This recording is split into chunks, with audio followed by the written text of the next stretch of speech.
Tiniyak ni Department of Public Works and Highways sa DPWH Secretary Vince Dizon na tuloy-tuloy ang pagtatrabaho ng DPWH upang mapanagot ang mga nasa likod ng nangyaring anomalya sa mga proyekto sa flood control projects ng pamahalaan. Hindi sila titigil sa pagsusumite ng mga referral at report sa Office of the Ombudsman. Katulong ang Independent Commission for Infrastructure o ICI para kasuhan at makulong na ang mga nasabing individual.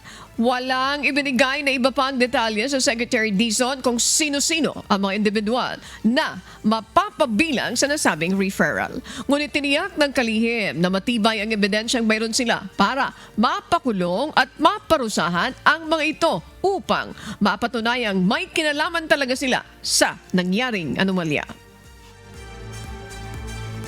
Sa January, I think magiging ready na ang ICI at ang DPWH dun sa report ng mga gagawin nating pananagot sa Cebu.